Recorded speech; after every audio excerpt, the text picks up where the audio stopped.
አሰላሙ አለይኩም ወራህመቱላሂ ወበረካቱሁ። ውድ ቤተሰቦቼ እንደናችሁ ደህና ናችሁ ወይ? በያላችሁበት ዓለም ዳርቻ ሰላማችሁ ብዝዝት ይበልልኝ።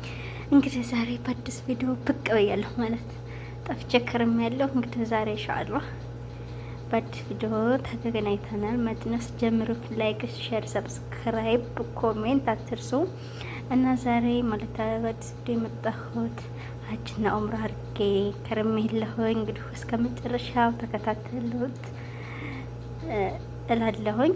እናንተንም አላህ ይወፍቃችሁ እላለሁ ማለት ነው። ለበይከ አላሁመ ለበይክ ለበይከ ላ ሸሪከ ለከ ለበይክ።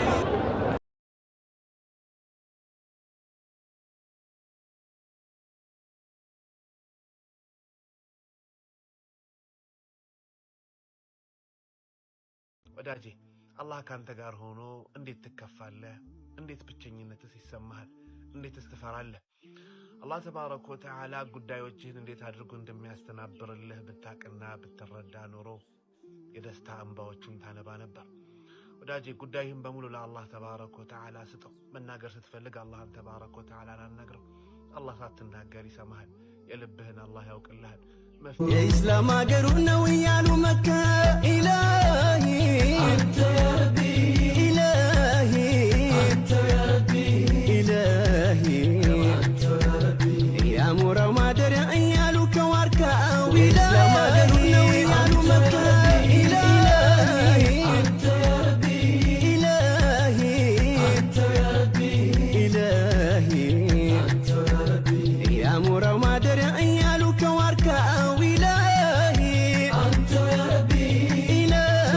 ማገሩ ነው እያሉ መካ ኢላሂ አንተ ያ ረቢ ኢላሂ አንተ ያ ረቢ ኢላሂ አንተ ያ ረቢ ያሞራው ማደሪያ እያሉ ከዋርካው ኢላሂ አንተ ያ ረቢ ኢላሂ።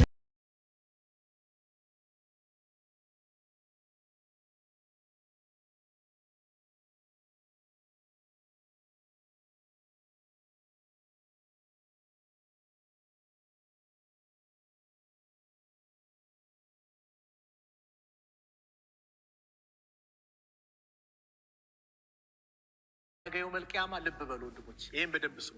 ነገ የውመል ቂያማ ቀብር ውስጥ ከገባን በኋላ ልክ አንድ ሰው ሲሞት ቀብር ይገባላ። ቀብር እንደገባ ዱንያ ላይ ስንት ዓመት ኖርክ አይባልም። ዱንያ ላይ ምን ነበር ስበላ የነበረው አይደለም። ዘርህ ምንድን ነው አይደለም። ስራ ስልጣንህ ምን ነበር አይደለም። ስለ ድርጅትህ አይደለም። ቀብር ስገባ የምትጠይቀው